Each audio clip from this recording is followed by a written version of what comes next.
Right, good morning. It is December 22nd, 2021, and we're wrapping up the 2021 year-end report for the Karmic Margin Call Project. My name is Michael Schuman. I am the coordinator for the Karmic Margin Call Project. And yeah, as we wrap up, I just wanted to talk a little bit about my motivation for doing this, and recapping a little bit about what we talked about yesterday. Yesterday, we talked about how the current system, what the financial system is with respect to time.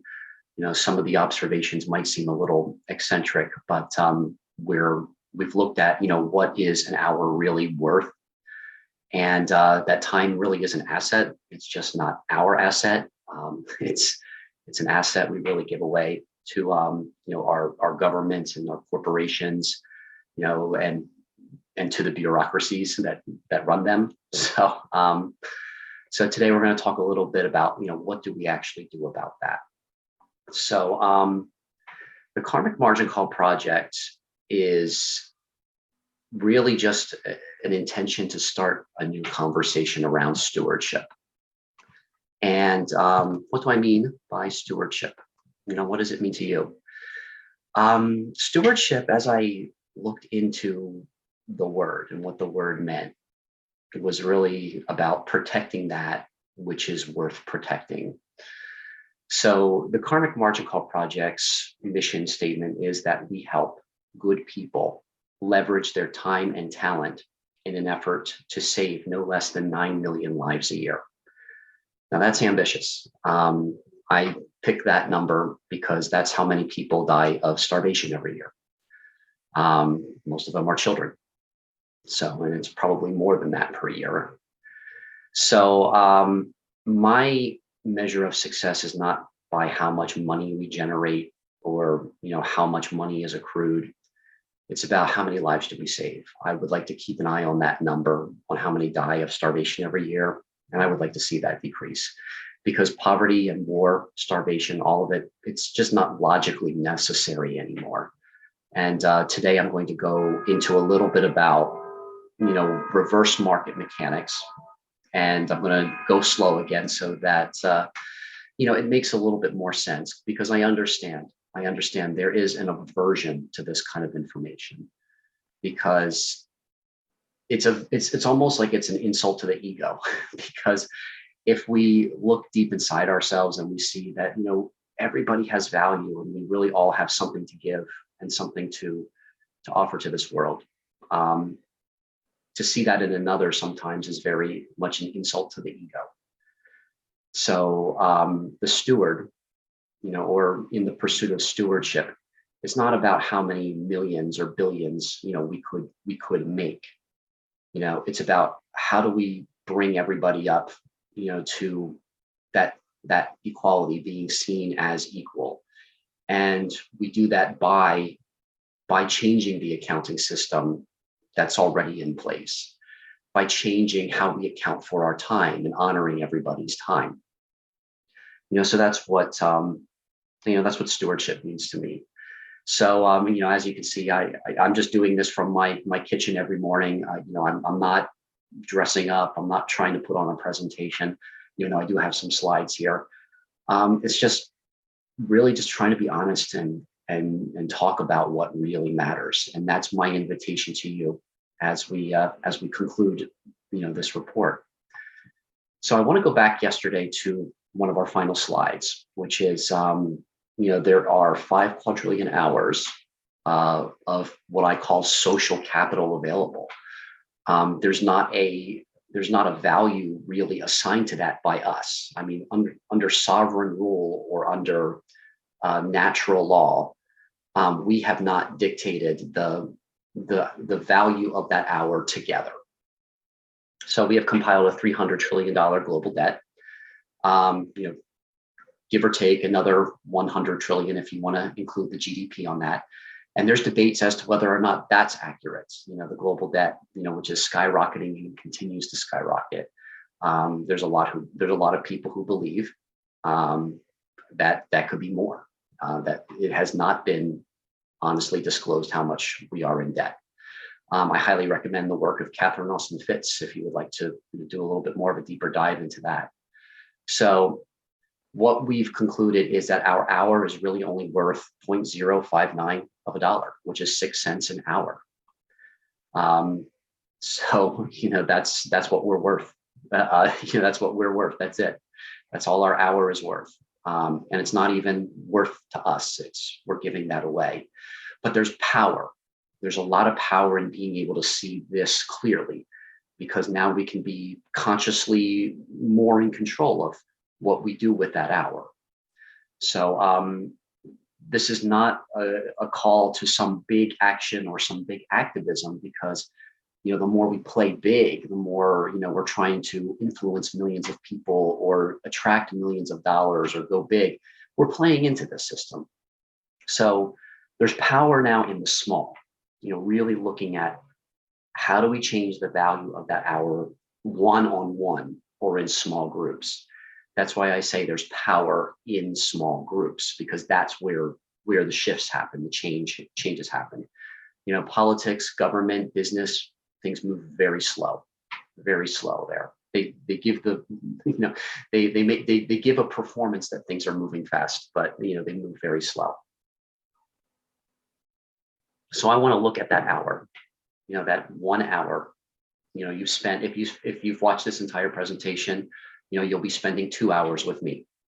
So that means, in the corporate world or in the government's world, that was only worth 12 cents for the 2 hours. So since there's two of us communicating here, I'm communicating over the screen, you're listening and receiving, that's another 12 cents. So that's really only 24 cents that we've generated for the debt. But what if we renegotiated that hour? So that's what I'll be talking a little bit more about today. So stewardship. I want to talk a little bit about ancestral mathematics. This is going to seem like a little bit of a stretch, and I'm going to bring this back into stewardship and how to change the financial system from the inside out. But I want to talk a little bit about how many people, how many efforts had to come together just to create you. So we talk about this 2x2 algorithm or 2x2 pattern, where 2 becomes 4, 4 becomes 8, 8 becomes 16. Before I go into that, I want to take a step back, because 2 days ago, I was listening to the radio, and they were talking about the Omicron variant, that's going on with COVID. And they explained it in the exact same way, that people spread the virus, 2 becomes 4, 4 becomes 8, 8 becomes 16. I want to acknowledge that, because this might be paranoid, or this might sound a little bit like conspiracy, but I almost feel like somebody knows that this kind of idea is coming, and they're trying to create like a negative association with that pattern. But it's natural. It's something that we can observe in our history, in our lives. So, the 2 becomes 4, 4 becomes 8, 8 becomes 16. That's been going on.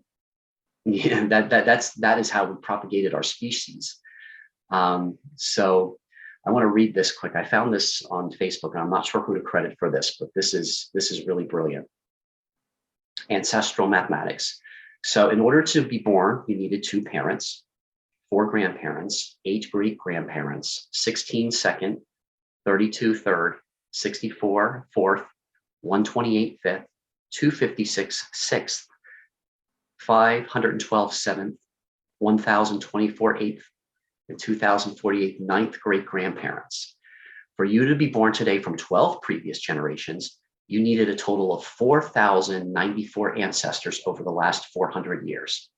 Now think for a moment, how many struggles, how many battles, how many difficulties, how much sadness, how much happiness, how many love stories, how many expressions of hope for the future did your ancestors have to undergo for you to exist in this present moment? So not only that, 4,094 acts of procreation also needed to take place. for you to be here. So I'll put in a few images here. So today I'm planting the seed, just planting a seed with you today, to dream about, how socioeconomic equality, can bring a more enriching experience to this world, and it grows out every year. A new rung, gets added to that tree until it's a fully grown tree. So the growth has been ongoing. So I want to take this ancestral mathematics and I want to take it, to, a couple more levels down. So what was that? They said that in the last 400 years, that was 12 generations. Now let's go back another 800 years, maybe 700 years, and 20 generations. It took 1,048,576 ancestors, or acts of procreation, just to make you. I want to let that land for a moment. Within your very DNA, the smallest stuff that comprises your body, is the coding, of 1 million people. And that's just going back 20 generations. So if that does not inspire awe and curiosity, there's nothing I can say or do to really open that door yet. But I want to plant that seed so that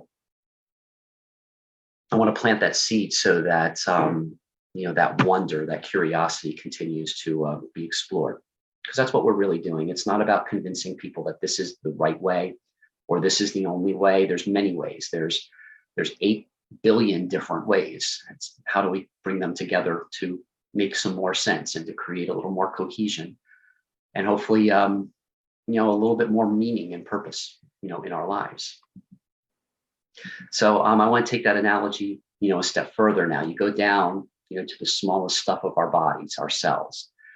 At the moment of procreation, when the sperm meets the egg, the cell divides into 2.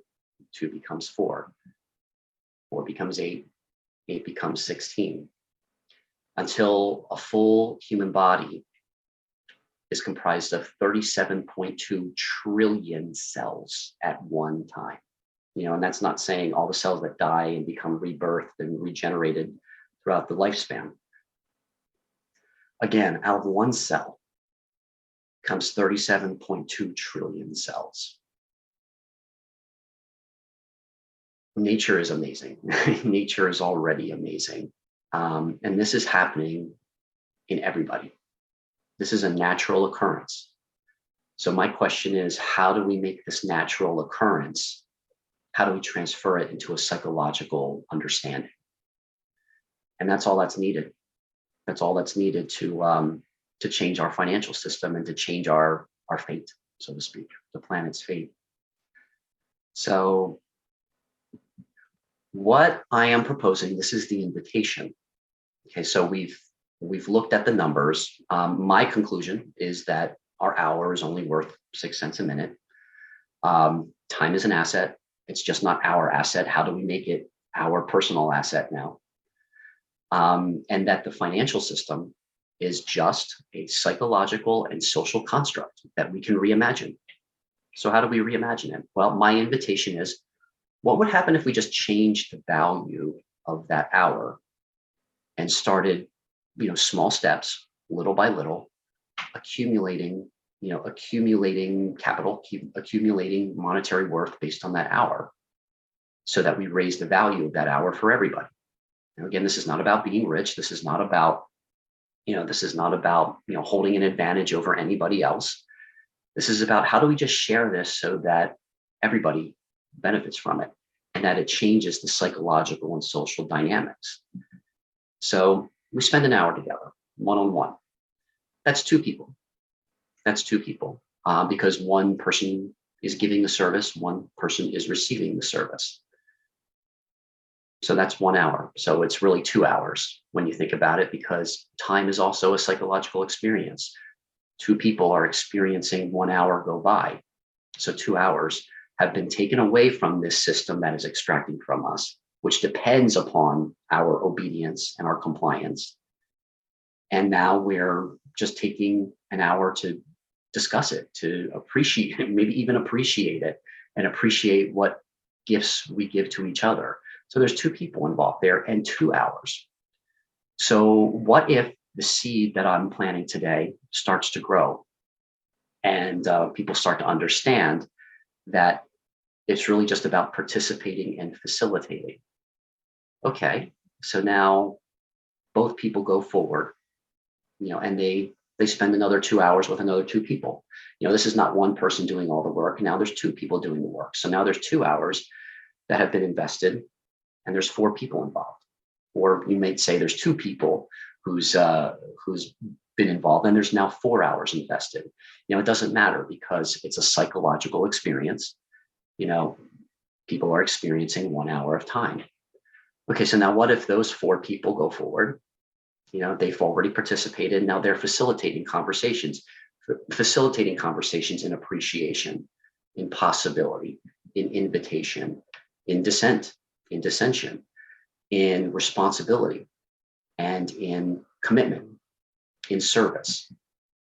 4 makes 16 hours possible. 5 makes 32. 6 makes 64. Now, again, we don't have to understand this phenomenon yet. It's just about participating, facilitating. 7 hours yields 128. 8 yields 256. 9, 512. 10, 1024. And by the way, this could happen on a daily basis. Let's just say, 2 people spent that hour in one day. The next day, they both go and share that hour with someone else, so that there's 4 people. Actually, I think at that point there's 6 people really. So, and those people go out and do the same thing. Just participate and facilitate. We're just taking hours away from that extractive system, putting it back into the regenerative system. So 11 hours, 2,000, 4,000, 8,000. 16,000. 15 hours is 32,000. 16 is 65,000. 17, 130,000. And my clock's ringing, so there's something here. 18 hours, 262, 262,000. 524,000. So that 20 hours reaches 1,048,576 people. So now let's just say that with every hour that we serve, we invest $1, just $1 into an hour that that I am personally investing in someone else. So that hour, that $1 is not invested in a corporation. It's not invested in, an external entity. It's invested in me, and it's invested in the person I'm investing my time in, the partnership. And all we need now is just a vehicle, something that, accounts for that, that holds that in place. And this is also an opportunity where, if I have $1 or something to give to someone else, I'm in that position to do that, to invest in that person. It doesn't take a lot. What it takes is just, the synergy of being together. So I'm going to look at this here. Again, at 5 quadrillion hours, at 6 cents an hour, that leads us to $300 trillion in debt. That's a major reason why there's war. It's a major reason why there's poverty. It's a major reason why people are experiencing scarcity and they're starving. But if we renegotiate that and just invest $1 in every hour that we, as a person, that we are investing in someone else, not that we are receiving, but that we are giving, that makes a 5 quadrillion GDP possible. And it's going to force the competitive markets to adapt. So it's the kind of thing that once this information is understood, it's going to change the rules. It changes the rules of the competitive markets. It changes the rules of governance, changes the rules of corporate culture, because we're seeing that it's not about secrecy. It's just about transparency. It's about really honoring what everyone brings to the table. And the more secrets you keep, the more you compete, the more you're trying to fight against each other, the more you kind of go back to that scarcity mindset and back into the debt mindset.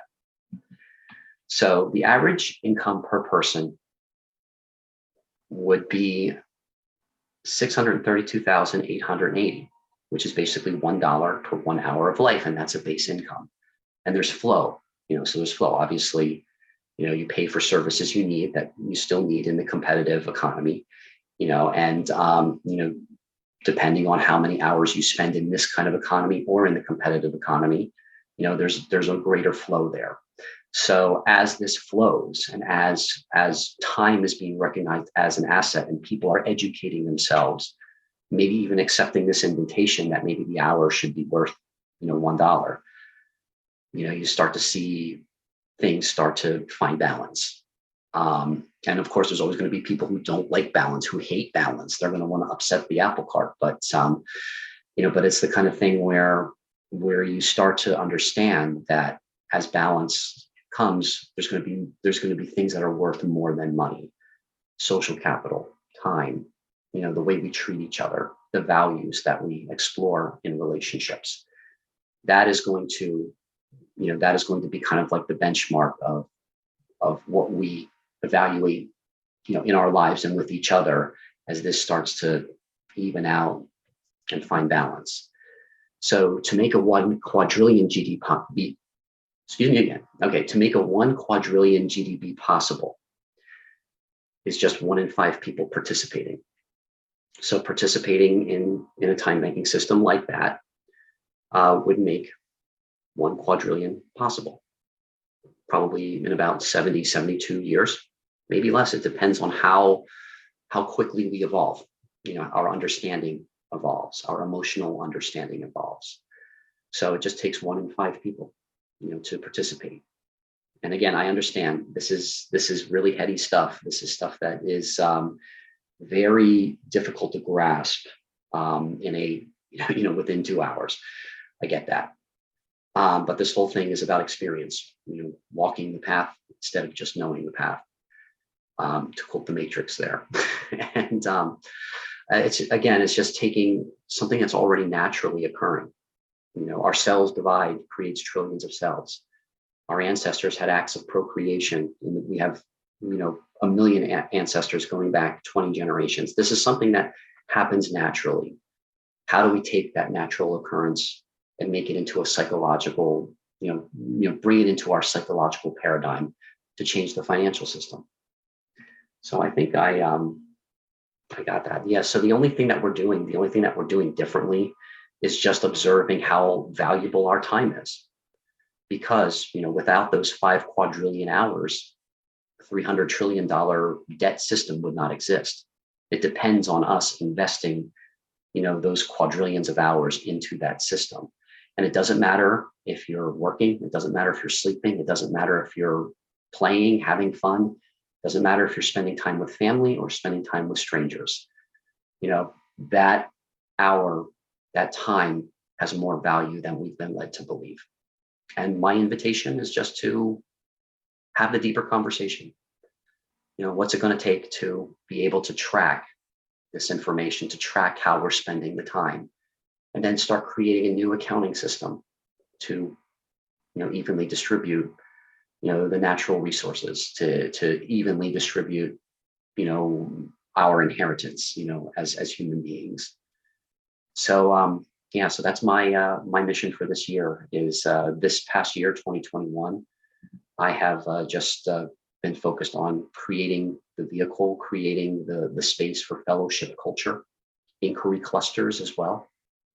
And going into 2022, it is my pleasure and my mission to start building the data about what is it going to take to change our financial system? What is it going to take to end poverty, to end war, and to end starvation? So thank you for listening. I'll be back tomorrow to just wrap things up, provide some final invitations, and answer some questions that were generated on LinkedIn and on Facebook.